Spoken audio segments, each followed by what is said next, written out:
السلام علیکم ورحمت الله وبرکاتو. ګرانو ورونو او خویندو، الله دې وکړي چې ټول به روغ او جوړ او د صحت په جامو کې به پټ یاستئ. زموږ د کورس عنوان دی د قرآن زده کړه یا د قرآن مجید حفظ او زده کول.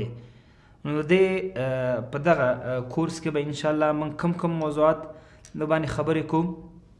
د قرآن فضایل دي، د قرآن برکت دی او څنګه زما په زړه کې سکون او اطمینان پیدا شي د قرآن په مطالعه، د قرآن په زده کړه کې کم شیان مهمه دي، هغه تقوا ده او همدارنګه بل د قاری او د حافظ ترمنځ فرق څه شی دی، په دې باندې به خبرې کوو.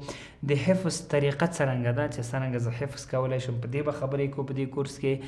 د دور طریقه څرنګه ده چې څرنګه د حفظ کول نه وروسته چې کوم دور زده کوم چې تر څو پورې مې قرآن مجید ټیټ شي او زما په سینه کې ځای ونیسي، په دغه موضوع به خبرې کوو. بله موضوع د تکرار یا د ګردان، هغه باندې به رانه اچو په دې کورس کې.